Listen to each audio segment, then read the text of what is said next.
In this video, we'll learn about linear equations. It's just a refresher.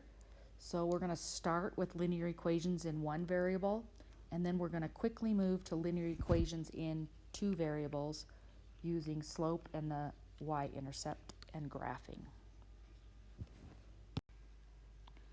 So linear equations are of the form ax plus by equals c, or y equals mx plus b. Before we head into the general form of a linear equation in two variables, we want to refresh our memory on linear equations with one variable. So for our first example, we're going to solve using distribution. So just a refresher of distribution, we will take our number outside of our parentheses here, which is a -8, and we will distribute that through, and we will have 3x minus 8x minus 32 plus 2 is equal to -10. So we collect like terms. We get -5x minus 30 equals -10. That gives us -5x, if I add 30 to each side, equals 20. And so dividing by -5, x equals -4. So we know that we can have a rational function that turns into a linear equation. So given the rational expression, how do we know where that rational function is undefined? And we know it's undefined if the denominator is equal to 0, because we cannot divide by 0.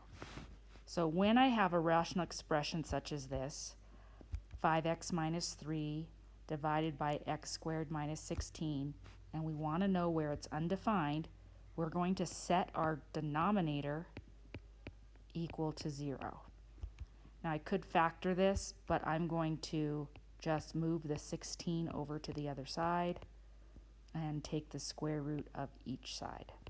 Now remember, when you put the square root into an equation, you absolutely have to do both plus and minus. So in that case, this is going to give us x equals plus or minus 4. So here is an example solving a rational equation using a least common denominator. So what we need to do when we're doing this is first factor all of our denominators. So that's the first thing we're going to do, is factor. So we notice that our first denominator is already factored, our second denominator is also already factored, and our third denominator will factor as x minus 2 times x minus 3. So our least common denominator is x minus 2 times x minus 3.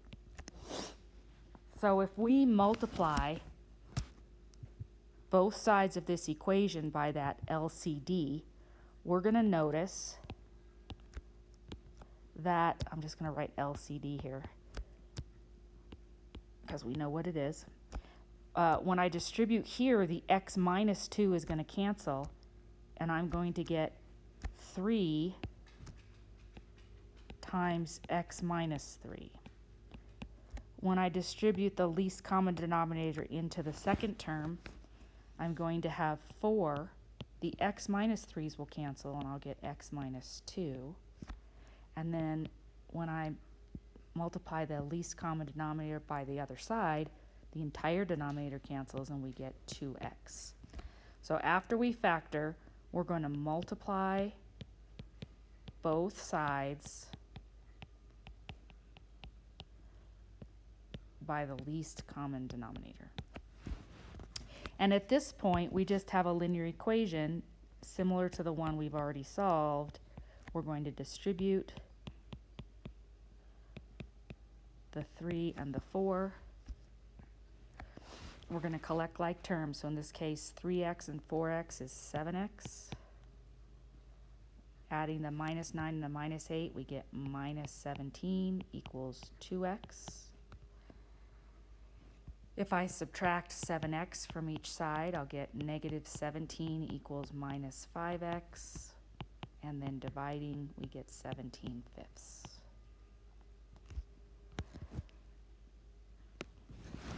So when we talk about a linear equation in two variables, y equals mx plus b, what we want to think about is, one, the slope. In other words, how inclined is the line, how steep is it, and also where does it cross the y-axis.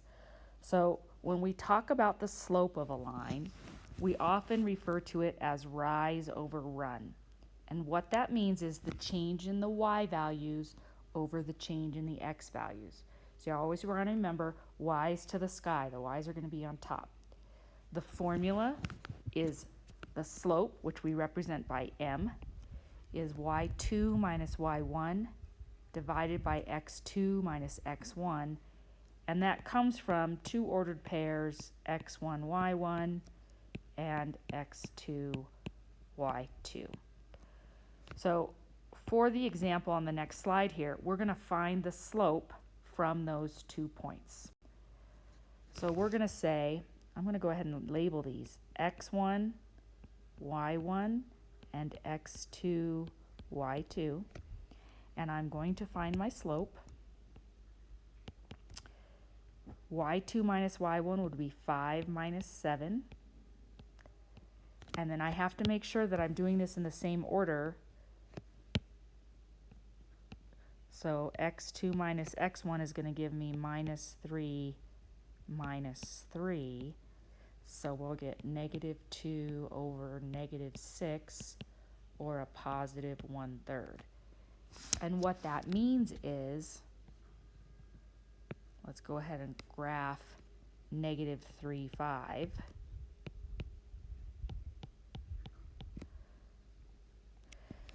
If I'm at the point negative 3, 5, and I rise 1, so here we are at negative 3, 5.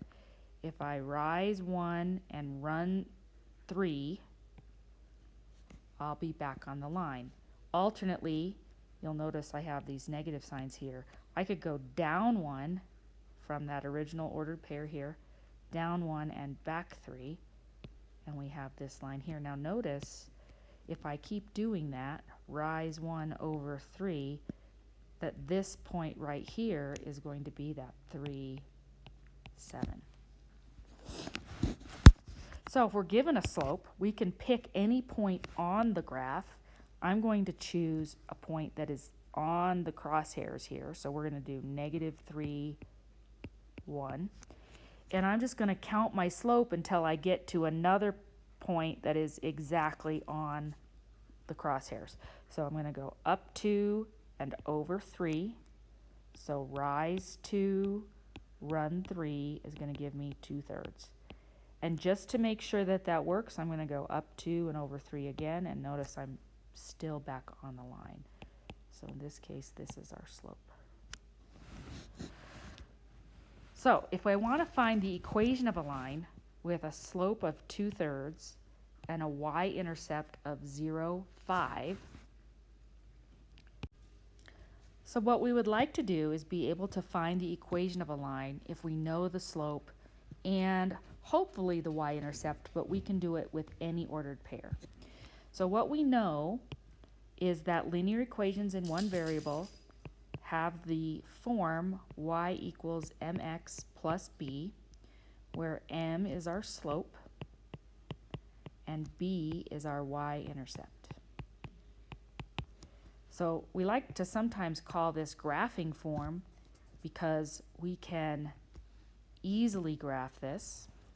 For example, this equation here is going to be y equals 2/3 x, and then our y-intercept is 5, so it will be plus 5.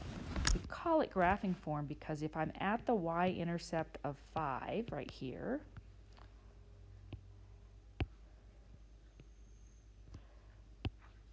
if I rise 2 and run 3, so I'll go up 2 and over 3, I can graph that line quickly. And I don't have to plot points. Another way, and this is the way that you'll use mostly in calculus, is called the point slope equation of a line. So I want to be clear that while we can find the equation of a line using y equals mx plus b or slope intercept form, we are very often going to want to use the point slope equation of a line. In calculus, this is very, very typical. So our point slope of the equation of a line is y minus y1 equals m times x minus x1. So the x and the y are part of the equation. And you'll notice that the x1, y1 is the ordered pair that we need, and the m is the slope. So for example, if I want to find the equation of a line through 2 points using point slope form, first thing I need to do is find the slope. So in this case, y2 minus y1 would be minus 5 minus 3. And then x2 minus x1 would be 4 minus 2. So we get negative 8 over 2, or simply negative 4. So this is our slope. Now, sometimes students get confused because not only do we have an ordered pair, we actually have 2. And in truth, it does not matter which ordered pair that you use. I like to choose the one without the negative signs if I can, because then I don't have to worry about making a sign error. So I'm going to write up here y minus y1 equals the slope times x minus x1. And we're going to use the ordered pair 2, 3. So our x1 is 2, and our y1 is 3, and we just calculated our slope as negative 4. So I'm going to distribute the negative 4, negative 4x plus 8, and then I'll add that 3 to the other side for a final result of negative 4x plus 11. Now, the nice thing is that when you're given 2 ordered pairs, we should be able to plug in this second ordered pair and kind of check ourselves. So if I plug in a 4, for example, I would get y equals negative 16 plus 11, which would give us negative 5, which is that ordered pair there. Another thing you probably learned in college algebra was something about parallel and perpendicular lines. Parallel lines have the same slope. So for example, y equals 1/4 x minus 3 and y equals 1/4 x plus 1. So we would have minus 3 here. We could go up 1 and over 4. That would be our first line. This one. And then this one here would be plus 1, up 1 over 4. And you'll notice that those two lines are in fact parallel. Perpendicular lines are lines that have opposite reciprocal slopes, such as y equals 1/4 x minus 3 and y equals minus 4x minus 3. So it doesn't really matter about our y-intercept here. What we're only looking at here is that this is 1/4 and this is negative 4 over 1. So you'll notice they are opposite signs and they are reciprocals of one another. So as an example here, we want to find the equation of a line perpendicular to y equals 1/4 x minus 3 that specifically goes through the point 9, 1. So the slope of this line is 1/4. So if we want to be perpendicular to that, we should use negative 4. And we want to go through the ordered pair 9, 1. And at this point, we're going to just plug it into our slope intercept, or point slope form, excuse me, y minus y1 equals the slope times x minus x1. So we'll have y minus 1 equals negative 4, and then x minus 9. Y minus 1 equals minus 4x plus 36. And then I'll add that 1 over minus, oops, I didn't add it, did I? On the left. Y equals minus 4x plus 37. So that's just a quick refresher of our linear equations. Good luck with your homework.